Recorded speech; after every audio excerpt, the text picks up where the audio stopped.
নমস্কার, পূজারীতি কথা চ্যানেলের তরফ থেকে সবাইকে জানাই পবিত্র বুদ্ধ পূর্ণিমার শুভেচ্ছা, শ্রদ্ধা এবং ভালোবাসা। বুদ্ধদেব, যিনি এই পৃথিবীতে শান্তি আনার জন্যে, অর্থাৎ প্রকৃত শান্তি খুঁজে পাওয়ার জন্য, মুক্তি এবং হিংসার ছিটেফোঁটা যাতে পৃথিবীতে না থাকে, তার জন্যই তিনি তার সমস্ত রাজ্য, তার রাজত্ব, তার রাজা হিসাবে সুখ, বিলাসিতা, স্ত্রী, পুত্র, সংসার সমস্ত কিছু ত্যাগ করে আমাদের জন্য তিনি কঠোর তপস্যায়, কঠিনতম তপস্যায় 6টা বছর কাটিয়েছিলেন তার বোধিসত্ত্ব লাভের জন্য। সেই তথাগত বুদ্ধের আজ জন্মদিন। বৈশাখ মাসের এই পবিত্র পূর্ণিমার দিনেই তার জন্ম হয়েছিল এবং এই বৈশাখ মাসের পূর্ণিমার দিনেই তার বোধিসত্ত্ব লাভের সেই পুণ্য দিন, নির্বাণ লাভের পুণ্য দিন হয়েছিল। তাই এই দিনটি আমাদের সকলের কাছে, এবং সব থেকে বড় কথা, যারা নারায়ণ, শ্রীকৃষ্ণ বা বিষ্ণুর ভক্ত, সেই বিষ্ণুর নবম অবতার এই বুদ্ধদেবের জন্য, তথাগতের জন্য অন্তর থেকে শ্রদ্ধা নিবেদন করে নিজের নিজের সাধ্য অনুযায়ী পুজো নিবেদন করবেন।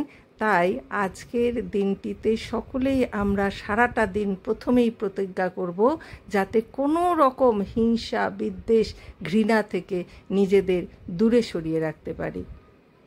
অনেকেরই মনে প্রশ্ন যে এই বৈশাখী পূর্ণিমাতে, বুদ্ধ পূর্ণিমাতে বুদ্ধদেবের উদ্দেশ্যে কিভাবে আমরা পুজোর আয়োজন করব। এখানে সবার আগে আমাদের বুঝে নিতে হবে যে যেহেতু তিনি শ্রী বিষ্ণুর নবম অবতার, যারা আমরা বিষ্ণুর পুজো করে অভ্যস্ত বা নারায়ণ বা শ্রীকৃষ্ণকে বন্দনা করে আমরা অভ্যস্ত, ঠিক সেই পদ্ধতিতেই বাড়িতে সেই পুজো করা যাবে, অথবা বিশেষভাবে পুরোহিত ডেকে সত্যনারায়ণ পুজোর ব্যবস্থাও করতে পারি। কিন্তু সবার আগে মনে রাখতে হবে আজকের দিনে বাড়িতে 2টো কলা গাছের ছোট্ট চারা অবশ্যই জোগাড় করতে পারলে বাড়ির মঙ্গল নাকি আরও বৃদ্ধি পায়। কারণ শ্রী বিষ্ণুর যে অবস্থান হয় আজকের তিথিতে, সেটা কলা গাছে তার অধিষ্ঠান থাকে, তো সেই জন্য সেটা করা যেতে পারে। তো যাই হোক, বুদ্ধদেবের উদ্দেশ্যে আমরা ফুল দিয়ে সাজাবো, তার সামনে পুষ্প দিয়ে সাজিয়ে দেব, ধূপ জ্বালাবো, প্রদীপ তো অবশ্যই জ্বালাবো, এবং সেই সাথে তার উদ্দেশ্যে 1 বাটি ক্ষীর বা পায়েস, যা সুজাতা তাকে তার নির্বাণ লাভের দিনে দিয়েছিল, নিবেদন করেছিল, আমরাও তা নিবেদন করতে পারি, অথবা নানাবিধ খাবার, যেটা আমরা ফল মূল অন্যান্য খাবার মিষ্টি আমরা সাজিয়ে দিতে পারি, তাকে ভোগ হিসাবে নিবেদন করতে পারি। তো বৌদ্ধ ধর্মের যারা উপাসক, তাদের মতে এই যে আয়োজন, এই যে আরতি, বন্দনা, যা কিছু, এটাকে বলা হয় আমিষী পূজা, অর্থাৎ এটা হচ্ছে বাহ্য অঙ্গ। কিন্তু বুদ্ধদেবকে সত্যিকারের যদি আরাধনা করতে হয়, তাহলে প্রথম কাজ হচ্ছে ধ্যান, এবং গুরুত্বপূর্ণ দ্বিতীয় কাজটি হলো, কর্তব্য হলো দান।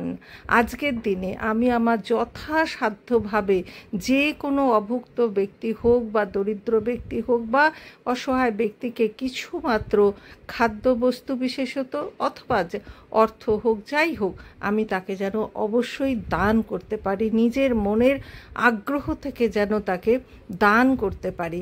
আজকের এই পূর্ণিমা তিথিতে দানের যে মাহাত্ম্য, তা আমরা প্রত্যেকটা পূর্ণিমা তিথিতে দানের মাহাত্ম্যের সাথে যুক্ত করেই বলতে পারি যে কতটা গুরুত্ব থাকতে পারে। কারণ এই তিথিতে দান করা মানে যতটুকু দান করব তার লক্ষ লক্ষ গুণ হয়ে আমরা ঈশ্বরের কাছ থেকে, এই বিশ্ব পৃথিবীর কাছ থেকে, জগতের কাছ থেকে আমরা ফেরত পাই। তাই আমাদের চেষ্টা করতে হবে আজকের দিনে আমরা যেন অবশ্যই কিছু দান করতে পারি।